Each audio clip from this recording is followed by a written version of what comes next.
Morning, everyone. Good morning. My name is Dr. Alex Connock. I'm at Oxford, and welcome to the webinar on the Oxford Diploma in AI for Business. Also hosting is Kate Richards. Do you want to just quickly say hello, Kate? Hello, everybody. It's lovely to see you all. I can see people filtering in from all over the world. Thank you very much for joining us, and I'm really looking forward to the session. Yeah, so if you'd like to participate, just stick something in the chat. I've got the chat window open, so I will see if you put something in the chat. And so just to kick us off, if anyone could just say where you are, that'd be quite good. I'd just like to know where people are. If you just stick it in the chat, that'd be great.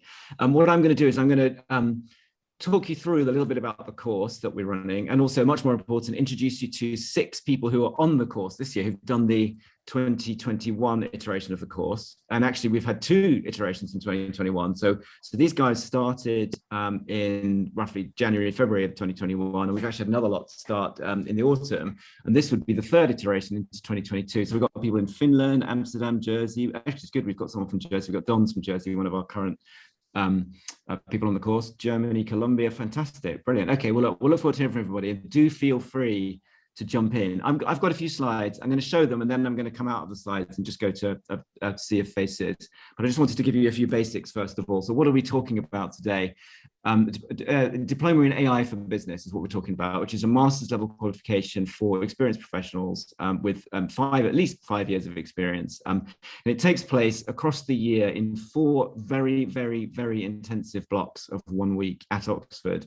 I say at Oxford, of course, for part of last year, we had to do some of it remotely. And indeed, we probably next year will have to do it in some kind of hybrid fashion, because there may be people around the world who are unable to come. But we certainly will be teaching at Oxford, and those who can make it to Oxford are super welcome. South Korea, Shenzhen, China, fantastic.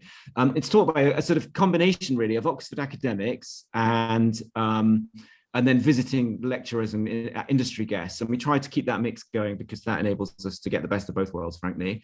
And it's something that you can use, if you like, as a pathway to an Oxford MBA. So you can effectively count it as credits towards the MBA. Kate, do you want to just say something about that, actually? About which of those points in particular? On the MBA point. Oh yes. So there's a pathway from all executive diploma programs to the Oxford Executive MBA. Completing a diploma program doesn't guarantee you a place on the executive MBA, but if you do go on to complete the longer program, you benefit from a number of module exemptions having completed the diploma program, and there's also a fee reduction. So if you were interested in kind of pursuing a longer relationship with the business school and the university, that's an option that is available. Fantastic. And so just to remind you, before we get onto the meat of the session, how to get in touch, that's Kate's email there, kate.richards@sbs.ox.ac.uk. Also, just reach out to me on LinkedIn if you like. I love to hear from people. I would love to hear where everybody is. Moritz has asked, 4x4 relates to 4 modules over 4 days. Actually, no, it's 5 days, Moritz. It's Tuesday through Saturday, 4 times. And those modules are roughly 3 months apart. I hope that makes sense if it doesn't come back in the chat. So what I'm going to do is I'm going to come out of my slide share, and I'm going to introduce you to our guests, because that's the most important thing today. So we have 6 people who are currently taking the course. And I thought what I would do is just briefly introduce you to each one, and perhaps ask them each to tell you kind of what they do, I guess, to start with, and also why they took the course and anything that they found interesting about it. Should we start with you, Alexia? Alexia, so you're in the you tell us what do you do, Alexia? Okay, hi everyone. So my name is Alexia. I work for L'Oréal. I'm a brand business director for a perfume and cosmetic brand. L'Oréal has the license for that brand. So I'm in charge of basically a team of, I'd say, marketeers who are in charge of launching beautiful products in the UK and Ireland market. So when I say marketing, it's anything from classical product marketing to digital activation, in-store activation, media planning, overall business piloting, etc. So as I'm sure you can hear, I'm originally from France, but I've been based in London for 10 years now. Well, basically, when I got the opportunity to join this program, I was extremely excited because I've always been super interested in the topic. from, I guess, originally reading maybe newspapers, article, like kind of general knowledge, to being super lucky to work for a company that invests in, upskilling people and overall digital transformation. And Alexia, why would AI specifically in the context of L'Oréal's quite famous digital transformation, why would AI be a useful addition to that? Yeah, so I guess in terms of the most consumer-facing side of things, we have lots of, new services development, for instance, that I think I've made the press and you might have heard about, such as Modiface, which allows for virtual try-on of our products.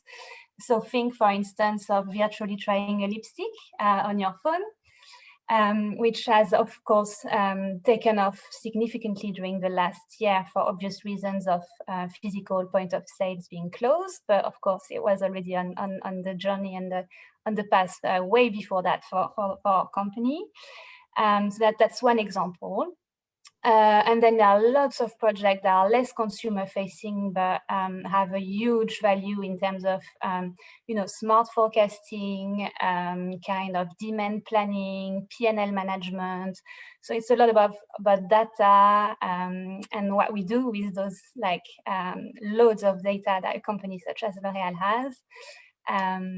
So lots of different projects, and I guess participating to this program has really, really accelerated my learning and understanding of all those projects, which are directly related to my day job, but also most, I'd say, globally in my understanding of the company and the business, and seeing future opportunities, which is probably what I'm the most excited about. Fantastic. Thank you so much, Alexia. We'll come back to you. Let's move on. Should we talk to Kristen? Kristen, you're in the United States.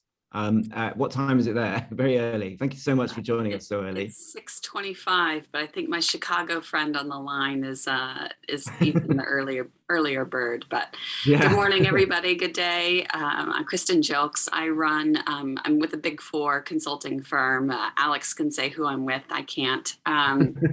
And so I run our artificial intelligence R&D practice across the Americas. And for me, AI has been absolutely essential in everything we do for delivering our clients. We are radically facing a shift in the way we transform audits. We are radically shifting the way we approach tax evaluations. We are radically shifting everything we do in banking, pharmaceuticals. So AI is in everything that we do. And this course was really important for me because the last time I really took a deep dive into AI was a solid 10 years ago, and so much has changed. That I wanted a refresher, and I wanted to always stay on top of the latest and greatest. And I've surpassed that objective and more with this course, and made exceptionally great friends, which I promised yesterday I was going to give big bear hugs to for those who are interested in hugs. So without sort of fishing for compliments on the course's behalf, what do you think are the kind of things that you've been able to reflect upon by taking this course that have been useful to you for your day job? We really dove into, and maybe Jonathan can even speak to some of this, but we really dove into the use and applicability of certain AI algorithms in certain circumstances, and really evaluated different questions around bias, which just gets you thinking about things that perhaps you wouldn't have thought of before, which is always a positive outcome to think about things differently. Okay, since you mentioned Jonathan, let's talk to Jonathan. So Jonathan, you're a AI specialist, I guess, in a startup, aren't you? Would you like to tell us what you do and what the significance of AI is to that business? Yes, of course. I'll just give a very quick introduction. Hi, everyone. My name is Jonathan. I'm originally from London. I'm actually in Oxford at the moment, and we can probably speak more about why I'm here later in the call, but we do have access to the accelerator space for the company we're starting, supported by Oxford. But for my background, I did actually spend some time studying artificial intelligence at master's level, and then at a company called Bloomsbury AI, which was subsequently sold to Facebook. And since then, I've been working in fintech, and most recently at JP Morgan, helping to build a bank from scratch in the UK. And now, since the start of the pandemic, we've been trying to tackle anti-vaccine misinformation online and beginning a startup. And my motivation for joining the course here at Oxford was to complement some of the technology skills I have with some of the other leadership skills which are required to deploy AI into production so it can be operationalized. That's interesting. So you find that this, in inverted commas, softer side of AI skill set is also useful and covered in the course, do you think? I would say initially I thought it was perhaps softer, but having begun really taking a closer look at some of the ethical concerns and some of the privacy concerns, especially in light of GDPR and the upcoming legislation surrounding online safety bill. These skills aren't necessarily softer, and perhaps some of the analysis we have to perform to make sure that we're deploying these technologies in a safe and fair way is even more complex than deploying the technology outright. Interesting. And we've got a question here from Abhishek. Abhishek, can you come and ask us your question? Can you jump in? Not sure. Is that even possible on this? I don't know whether it's possible on the webinar, actually. Abhishek, here they are. Hi, Abhishek. Hello. Hi. Can you hear me? Yes, we can. Hello, everyone. Good to see all of you. The question that I have is, how beneficial would this diploma in AI be for somebody who has been in the field of AI and data science for more than 5 years? I've personally worked as a data scientist and a data science and a strategy consultant in multiple industries. Just wanted to get your thoughts on that. Well, let me put that back to Jonathan, since you were talking before, Jonathan. What do you think? Someone who's already got 5 years in data science. Is relevant. I can't speak to 5 years in data science, but what I can say is working in an analytical position as an engineer for probably over 5 years as well. Very much of that focus was spent on a technical aspect, but less time was spent thinking about the impact of that work and how it could adversely affect specific minorities or people at risk of being on an incorrect decision of AI, and how this needs to be embodied in the business processes and how it can be safeguarded. Yeah, great answer. Yeah. How about you, Kristen? Do you have anything to say to that as well? Abhishek's question about having experience already in data science? Yeah, I was just going to ping it, but I absolutely think it's perfect for you. It's perfect for someone who has the background, because this field is changing so rapidly. I was also the chief data scientist of a global division at Morgan Stanley, and I've been in my PhD is in AI.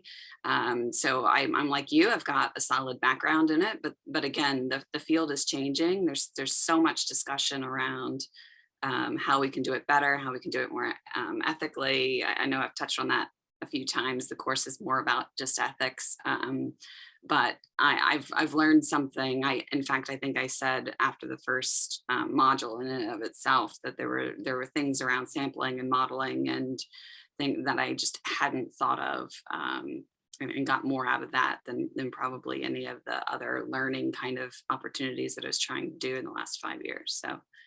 And then Alexia, there's also something of a network benefit to it, isn't there? In the sense that if you just put yourself in a room with 30 other people who are interested in the same field, but from very different industries, that can have quite a good sort of mind expanding benefit, can't it? Never mind the Oxford effect. I completely agree. I think the value of the program for me so far is as much in the actual teaching than in the conversation that we are having as a class with very, very different backgrounds in the room, different experiences, different points of view. So yeah, I completely agree. Even if I'm not a technical person myself, I think there is a huge value in that mix of people and the discussions and coming from very, very different angles. There's a question from Moritz. I'm curious to learn about the differentiating factors to make this course executive rather than a more regular diploma: network access, mode of delivery. So I'll chuck a couple of things into that, then I might put that one back to Kate, if I may.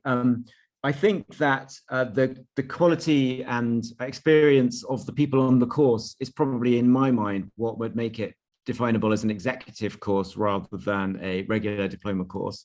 And so certainly even being on the teaching staff, I find it incredibly stimulating that people occupy such high positions in such a wide range of industries. And that's fairly unique. The other thing is that we probably have much better guests than you would have on a traditional diploma. So I do teach on the traditional Oxford courses, BA and MBA. and we don't have anywhere near the number of guests and high-level guests that we would have on this executive diploma. It's an altogether completely different level. We have people from the very top of multiple industries coming to us every week that we teach the course. Kate, do you want to chuck anything in about the actual educational kind of rubric side of that answer? Yeah, well, I mean, I think from an academic perspective, the diploma is obviously a master's level postgraduate qualification. So all of the teaching and kind of again from an academic perspective, all of the assessment is done at that level. So the diploma program is essentially taught at the same level as our Oxford Executive MBA. And from a profile perspective, students in the classroom have on average 15 years of experience. So we're working with very experienced and increasingly senior executives, which, as Maurice has touched on, from a networking perspective, obviously brings you into a classroom with all of those people. Yeah. Okay. Well, let's carry on working our way through our fantastic cohort of existing people, and perhaps move on to Claire. Claire, you bring a different perspective because you actually work in the government, don't you? So, even if you're not in industry, quote unquote, did you find that AI is taking over your life? Yeah. So I produce analysis on sort of threats and risks within the Cabinet Office, and I think what's been really good about this course is it's helped me to think not just about where AI might change different sort of drivers from the national security landscape, but to be able to take a kind of really broad perspective and understand, what are the market drivers for this technology, how will that interact with things about the kind of ways in which we wire our innovation ecosystem. So it's kind of a really, really fantastically sort of broad approach into the subject. But I'd really sort of emphasise what a couple of other people have said already, which is it's the mix in the classroom that really helps to get under the skin of this and to be examining some of the the tough questions and trade-offs around this technology with somebody who's coming in from a startup perspective, or from the perspective of a big bank, or from one of the big tech companies, as well as from government. So I think that's really helping me and others on the course who come from government backgrounds get a really well-grounded view onto these technologies. Great, thanks. Well, we can come back to that government point if anyone wants to ask any questions about it. But you mentioned startups and big banks. Actually, as it happens, we have two final people from each of those categories. So perhaps Don, we'll come to you. You work in stock market listed startups, I guess it might be the way to put it. Why did you feel that you wanted to learn about AI? Yeah, thanks, Alex. I'm managing director of Centronic PLC. So we're an AIM-listed company. We're on a high growth trajectory. We've gone from 50 million to 350 million in the last 4 years. And we provide technology services, so domain names, hosting, and also online marketing technology to customers, both businesses and individuals. And in my role as managing director, steering and translating that business strategy into reality, it became very apparent AI is going to be an influence in every part of our business. And Claire's mentioned it, and other people mentioned it. You could sit down and read a book and it won't be the same, because you're getting real life experiences from experts. And I want to emphasize experts here. And you're also getting a course that brings in a plethora of experience, because I wouldn't go on a financial strategy course because I've done it as part of my education and work, but I haven't done AI. And there'll be people in positions of similar seniority from different aspects and sectors that have come to that. So we're all coming to this relatively open-minded and willing to learn. And I think that for me is a really big part. And in terms of running the business, the AI element will help us drive our revenue in terms of our marketing, identifying, giving better products to our customers. And all of these things are covered in the course. And then the other elements around cost optimization, scaling our businesses so we can allow our people to work alongside AI, which is an important thing to learn as a business leader, to understand where AI sits within the organization. Because there's a lot of misinformation out there. headlines that sort of grab attention but don't have much substance behind it. So I think as from a business leader perspective, it's really important to put yourself into these situations and learn from, genuinely really well learned experts who are at the cutting field, who challenge your thinking, and you also learn from the others. So that was my motivation for my role of doing that. Thank you, Don. Malahat's asked a question. Malahat, do you want to join in and ask your question live? Give you a couple of seconds to think about that. If not, I'll ask it for you. No, there's no Malahat. Okay, so thanks for the useful info. I'm a PhD student in Industry 4.0 and circular economy, looking at how utilization of AI could help businesses overcome their negative environmental impacts. That's an interesting one. Does anybody want to think about anybody who on our existing course want to tackle that question about how the course can help businesses overcome their negative environmental impacts? Kristen. Well, we've had Natalia who spoke to us. So Professor Natalia Efremova. Yeah. So she has her own company that evaluates satellite imagery, and so we learned how I'm the worst person to talk about computer vision. She uses computer vision to study the Earth and to evaluate the incremental changes in agriculture and other sort of visible signs of the Earth's performance, if you want to put it like that, using computer vision and other AI techniques to do that. So it's a really good example, Kristin. Actually, I hadn't thought about it. It is a really good example, yeah.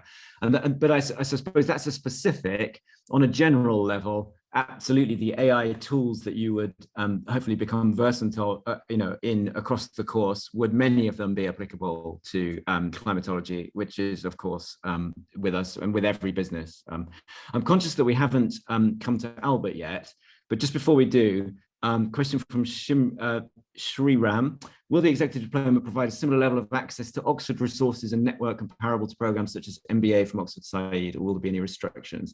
That's a good question. Again, I would say the course does offer access to Oxford campus, Said Business School specifically, and the libraries, which are amazing. Comparable to MBA from Oxford Said, the same access to the faculty. However, obviously you're only there 4 weeks as opposed to the 9 months that you would be there if you did the MBA. Kate, do you want to pick up anything else on that? Yes, so in terms of sort of obviously becoming a part of the school and the university network, that's a part of every diploma. So you become a part of the business school community and also part of the community at the University of Oxford. So for the time that you're enrolled on the diploma, you're a student at the business school just as any other, and you have access to all of our resources. And then kind of going forward, you become a member of the Oxford Business Alumni Network and also a member of the alumni network at the University of Oxford as well. Yeah, and the other day I walked into the coffee bar in Said. It wasn't during a period that we were teaching this course, and I bumped into one of the guys who's on the course. So he was definitely making the most of the facilities, which is great. Nidhi's asked, is the course completely online or are there on-campus modules? There are absolutely on-campus modules. There will be 4 individual weeks of on-campus teaching in 2022, as indeed there have been this year, even with the pandemic. Actually, I think we missed the first one. The first one was purely online, but thereafter it's been hybrid. Albert, let's come to you. So you work in banking, and prior to that, you worked in the travel sector. What was it that appealed to you about finding out more about AI? Well, I work in banking, and more specifically, I work in HR or in human resources. So I suppose I represent the cultural side of some of this transformation. It's obvious. I think we are all on the call because we all understand that AI is prevalent. It's happening faster. It's being embedded at all levels of the organization. Now, typically, what happens in banks and other organizations is all the cool tech bits happen elsewhere before they come to HR. But I think what we're also beginning to realize is it's affecting organizations to such an extent that the way people work and interact is changing. So if you're working in HR, then it's obviously incumbent upon you to try and understand, well, what are those changes? What does it mean? So that you can begin to adjust and change, your policies, processes, etc., to make it work for everyone. And do you find that the course has helped you in understanding? Sometimes I think that the courses like this can be quite useful in kind of demystifying language, so that you can participate in conversations that you otherwise might not have been able to actively participate in, even if you're not the person directly running the tech. Do you think that's at all applicable in your situation? Absolutely. I am not a technical AI person by any stretch of the imagination, but I think the course has been really useful in terms of, yeah, to your point, demystifying things and actually making you realize that everyone has got something to contribute. I think if you writ larger, AI is affecting politics, it's affecting society, it's affecting cultures. We all live in communities and in countries. We all work for organizations. So actually everyone has got something to contribute. And I think just sort of discovering that through the journey has been quite powerful, because it then makes you realize that actually when you're trying to deploy new AI or you're trying to get in a new system, you're not just trying to get the technical guys to sit at the table and make a decision. You actually want wider representation and you want more people to sort of participate so that you get to the right decisions about what you're trying to do. Yeah, great question from Abhishek. Would this course help move into leadership roles? How does Oxford help with that? Curious to know. I'm actually going to answer that one by seamlessly transitioning to, if I can find the right button to press, sorry, to a slide that I've got on what is actually in the course, which here we go. I'm just going to move to that now. So I could just talk you through a little bit of a course outline for a couple of minutes. Can everybody see that? Is that okay? Yeah, so Module 1, the landscape of technological disruption. So understanding the complexity of the landscape and so forth, growth, AI. And then Module 2, the business of data and machine learning. That's the one that gets the most technical, very useful. How did you guys feel about that module? That was the one with Martin Schmaltz. You remember that? Did you enjoy that module? Someone say yes, please. Someone amongst our participants, hopefully they did. Jonathan, did you enjoyed that module, didn't you? Yeah, just wanted to say that I think it has an important focus on the economic theory that underpins why organizations need to adopt AI to remain competitive, and also focus on being data-centric as opposed to purely focusing on the technical methods to achieve AI. We're also looking at what actually provides the signal to the AI that makes this possible. Yeah, that's a really great summary. Module 3 is AI in practice, so kind of a practical implementation, if you will, of AI. And then to answer the original question from Abhishek, Module 4, which we're about to have with this cohort, is strategic leadership in the age of AI. So particularly functioning around leadership and how AI skills can help leaders. So I hope that answers your question, Abhishek. But that's a pretty good quick summary of the year. In any given week, I don't know whether you can see, you probably can't see the detail of this, but this is the kind of way a day in the life of the course would function. So each of those vertical columns is a day. It's cut off on my screen, but it would be Tuesday to Saturday. And as you can see that we will have, we'll start usually at 12 o'clock. Sometimes we'll start at 11 with what we call a lark session, which it works really well for the people in Asia. For whom it's obviously later in the day. We'll have one quite heavyweight lecture starting at 12, then we'll have lunch, then we'll have another heavyweight lecture. So in both cases, they would be from kind of Oxford academics. Then we have a break, and then we would move on probably to a guest, somebody from industry. In that particular case, that first day was Alex Younger, who was previously with the Foreign Office. We've had people from UK government that week. We've had another academic at 4:30 that week. So an expert AI guest at 4:30 for a more of a sort of discursive conversation, less kind of syllabus based, and then usually some kind of event or function in the evening. So that's how a week works. And then any given lecture would be, this is from module 2, the one that Jonathan just referred to actually. So this will be the first couple of slides before it got into the more sort of formula-based stuff. This would be a kind of introductory stuff on machine learning. So you can see that any given lecture would look probably like lectures that you've done at college before, but the lecture materials would be circulated in advance, and you would be able obviously to ask any questions. So we aim to take everyone with us, and we certainly don't aim to drop anyone out through bombarding them with too much information. And then as someone said, I think Alexia said, we tend to try to develop the network effect as much as possible. So, for example, we have a sort of kind of book club where where people find interesting links about AI in the press or online in general, or reports or interviews or podcasts or what have you, and we share them so that we collectively manage to stay up to date with what is an extremely fast-moving industry. And those are the kind of basic building blocks, really, of we've sort of functioned on the course. And I couldn't possibly emphasize enough that participation is critical to it, and hopefully the fact that there are 6 people here today is evidence of that. Claire, you've made a point about your take on the course. Do you want to jump in and give us that? Yeah, sure. So this is a little bit prompted around the question about, will this help me to think about how to use AI to solve sustainability challenges? I think the value of the course is that it equips you with the sort of toolkits to think about how to potentially look at the value of AI for any kind of business problem, because what we're doing through the range of different kind of examples and networking conversations and looking at the theory as well as the practice is really just to assemble a really good understanding of what are the factors that we need to take into account here to work out how and where AI adds value, and what are the controls and considerations and people factors and skills factors and leadership factors, as well as the technology factors that need to be in place to make that successful.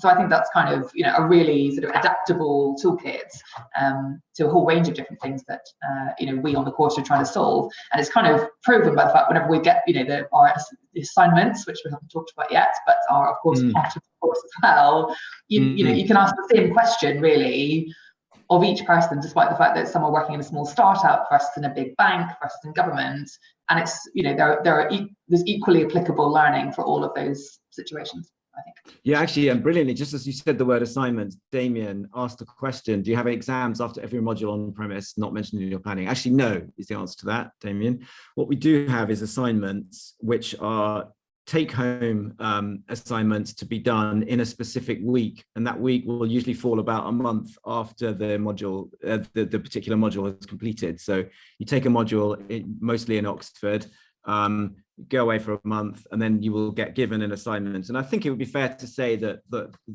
I mean, please do correct me if I'm wrong, anyone on the call, but they're quite doable, the assignments. They're not designed to trip anyone up. On the contrary, they're designed to allow people the chance to explore and showcase what they've found out about AI and its relevance to their industry. Is that fair? Would you say that's fair, Jonathan or Alexia? Yeah, I think it's fair. For me so far, the 3 exams we've done were a very good opportunity to reflect on everything I learned, apply concepts that we've been taught, that we've read about, discussed in class. So no trick question, but more an opportunity, I'd say, to think about it further. Yeah, they do. They're very kind of industry applicable, aren't they, the questions? And we tend to try to ask quite good open-ended questions which will be capable of being answered in a sort of sector-specific way by everyone, because we're really focusing on finding out what you do know rather than tricking you and trying out what you don't know.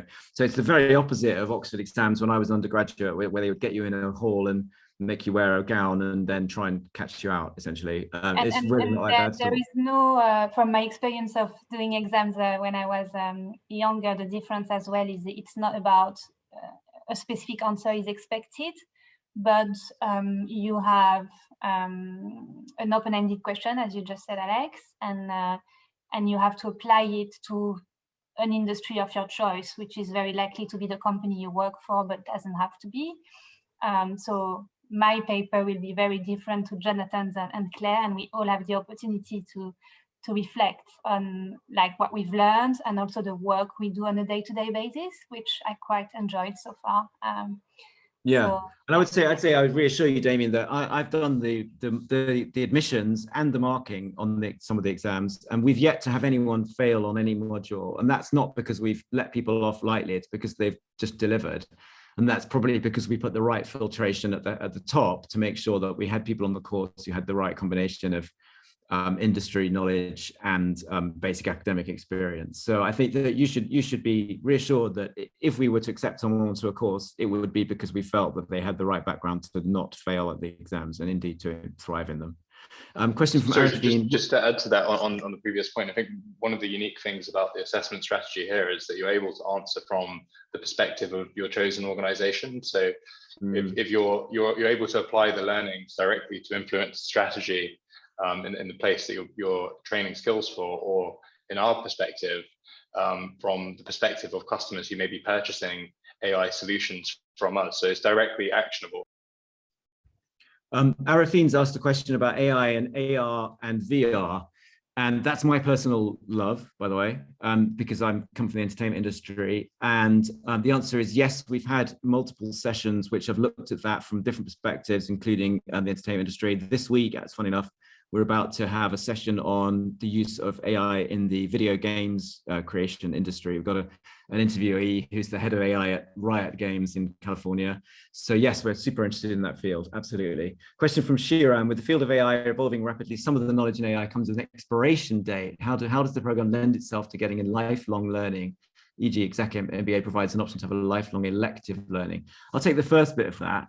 So I've worked out that point as well for myself too. It's a very good point, Shiran. So what I've done is created a kind of ongoing cohort of people who've done the course or on the course, and I'm going to run events between their modules such that people who are both on the course and have finished the course can attend those events.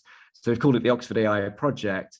And we will be, encouraging our alumni to stay involved, essentially, because, of course, you're right, the learning will continue.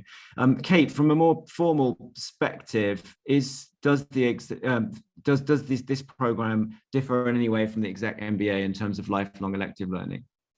Well, I think the sort of, as I've touched on earlier on in the session, the sort of the level of learning is pitched at the same level. The sort of diplomas originally, as kind of an original portfolio, were born a little bit out of the executive MBA, and the AI diploma is a little bit different in that the executive MBA program was launched sort of long enough ago that AI wasn't necessarily sort of a founding principle and kind of a founding I'm actually sorry to interrupt, but I'm actually running the executive MBA AI course. It's a 1 week module. So it's, on the face of it, a quarter of the AI content that this is. Sorry to interrupt.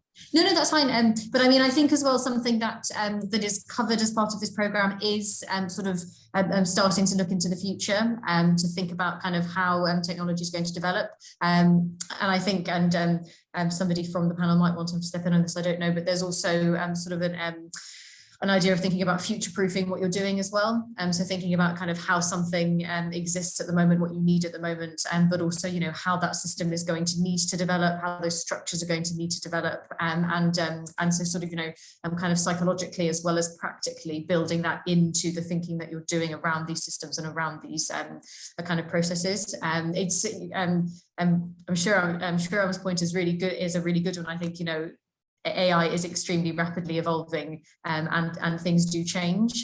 So, you could realistically be taking a program of education, I'm sure, every year for now into the future.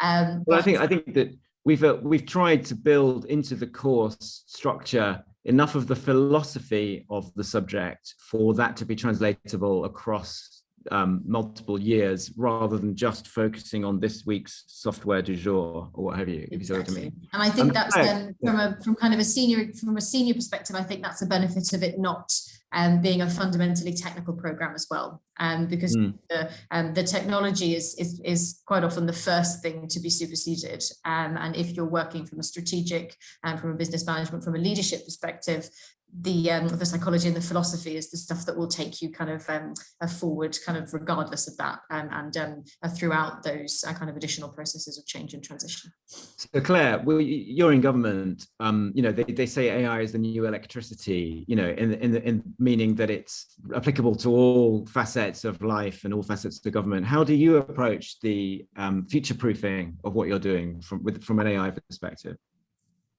I think a little bit of this is actually covered in the last module, which was, how do we set up an innovation strategy that helps us to sort of try and keep scanning for what's at the sort of technology edge and work out the point at which technologies are sufficiently kind of mature to be sort of confidently implemented into our business. And so I think the course has really helped.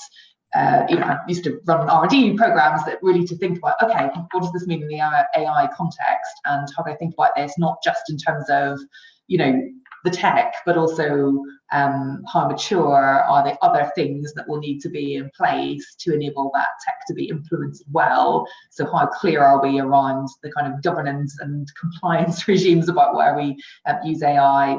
How far is our whole workforce equipped with the skills and understanding to know where AI is going to be sort of well used and where it's not appropriate. So I think that's been a really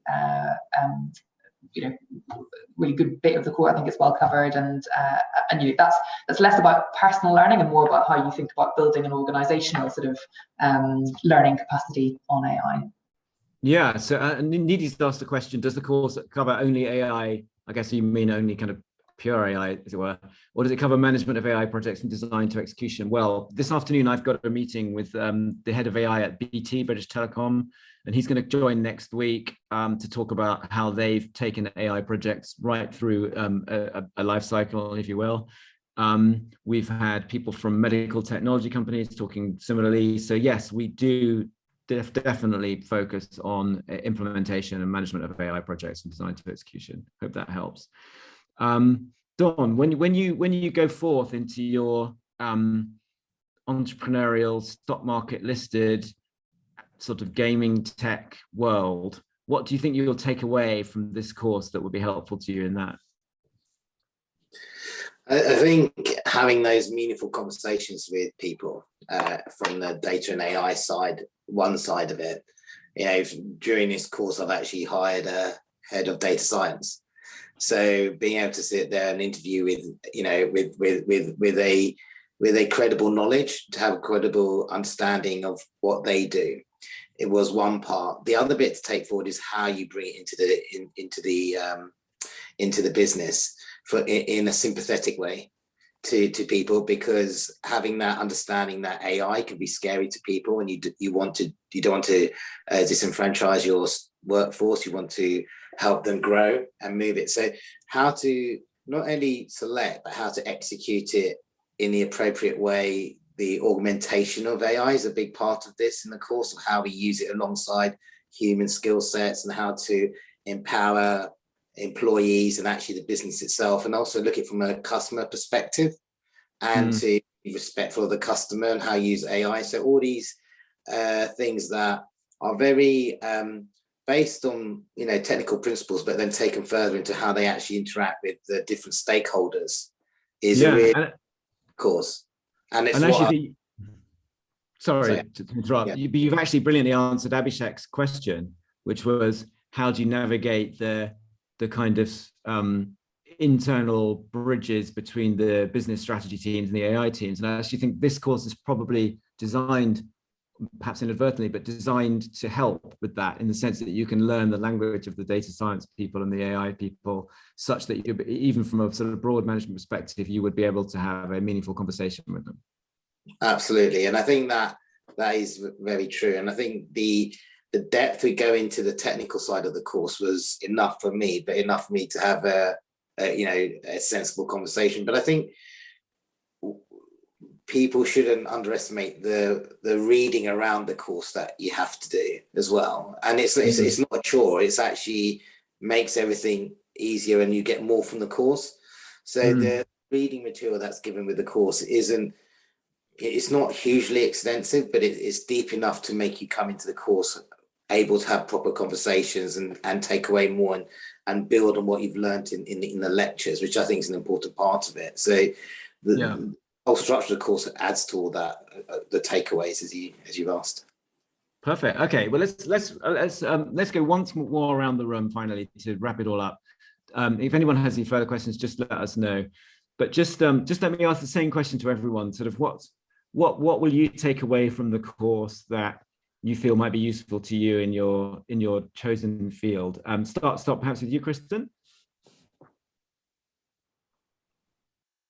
Thanks for going to me first. Sorry. The one thing is just the connectivity to so many different ideas and different aspects of the ecosystem that Claire was mentioning and Albert was mentioning. Like you think of that ecosystem differently. So I think that's probably my biggest takeaway. Okay. Nitin, just before we go, I'm going to come to Albert next, but Nitin, AI and ML applications are growing in every sector from banks to governments, as evident from this panel. Does this course allow participants to deep dive about AI, ML use cases for specific industry verticals? Absolutely, it does. I think everyone's probably already told you that that's what they do, if not least in the assignments, actually, funnily enough. And if I think when I came to read the assignments from the 29 people who had done them in the first module, they were all specific industry vertical use cases, deep dived, as you describe it, Nitin. So absolutely, yes, that would absolutely allow you to do it. Coming back to you, Albert, what's the thing that you will take away from the course that you think might be most useful to you? I think, again, it's touching on the issue of culture and organizational readiness, and that readiness is not just about, there's a lot in readiness and making sure that you've got the right data and that it's clean data and all that sort of stuff to be able to deliver the AI. But readiness goes beyond that. It's also looking at, do you have the right leadership in place? Do you have the right people in place? Are people ready for this AI? It's not just a tool that you can just sort of throw in. It will change how you fundamentally operate. So you have to be thinking of how all the parts sort of join together, and you have to really think about it, and you have to get all the different voices around the table talking about it, because if you don't, it won't work. You can have a great tool that just fails to land because you didn't do all the other work around it. So I think that's been really, that's really come out for me in the program. Final question from Shiram, to clarify, do you get access to advanced AI researchers at Oxford? Yes, actually you do. So for example, this week coming up, module 4, we've got Michael Osborne, who is one of the guys who wrote the book on machine learning. He's speaking for 2 hours on, I think, next Friday. So if you Google him, he's really one of the big thinkers in the world about machine learning. My colleague, Andrew Stephen, who couldn't make this call, is a very big user of AI in MarTech research, marketing technology research, and has published many academic papers, and also has a spin-out business in the field of essentially using maths to look at the social graph and figure out how brands are going to evolve over the subsequent 6 months, which is a very successful startup. So yes, absolutely. There are many people at Oxford working on AI in many fields, and we try to bring in a good selection of them. Jonathan, what are you going to take away from the course?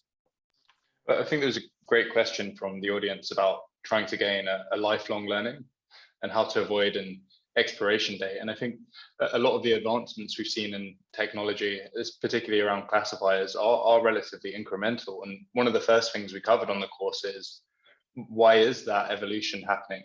Is it the ubiquity of data, or lowering the cost of data storage, and understanding the economic theory that underpins this, I think does fundamentally shift your perspective so that you can prepare for future developments of technology and how to remain competitive. Yeah, thanks. Okay, Claire, let's come to you. So from your government perspective, what do you think, having been on the course, has helped you with? So I think it's the Rolodex, that you get from being on this. It's having now a sense of, a whole fleet of, academic specialists in their field, people in business and all sorts of parts of, industry who are working on this stuff. It's the cohort in the course. It's it's the teaching staff, and think, right, if we're trying to solve this kind of problem, where can I go to try and get a sounding board or a different perspective, or to play something out? I think that's the kind of invaluable piece, and I think it's also why for cohorts and sort of building those relationships over time is just such a powerful thing to do. So that would be the content itself is fantastic, but it's that network. Yeah, I agree with that. I mean, having been to Oxford a few times in different ways, I think it's actually the network effect that is the most important thing about Oxford. In fact, any college, but particularly Oxford. I started with Alexia. I'm going to finish with Alexia. Alexia, how do you feel the course has helped you, or what might you take away from the course back to the fashionable world of L'Oréal that might be of use in the 2020s? So I think I would say 3 things. The first one is I got a real understanding now of the business of data and machine learning, and how it applies to a company like mine, like a big consumer goods company. So for me, I'd call that real technical understanding of the economics of it. Second, which is maybe less in the day-to-day for my job today, but definitely top of the agenda of my company and a lot of companies, it's the ethics of it, which we've extensively covered in the course. And like just from a personal perspective, I find extremely interesting. And then third, maybe to Claire's point as well, is the people. I feel very lucky and grateful to have met such a nice cohort of people that I hope I'll stay in touch with in the future. I definitely will, because I think it really enriched the whole experience to meet new people with different backgrounds, to be able to share experiences, different perspectives. So for me, that really adds a lot to the actual program.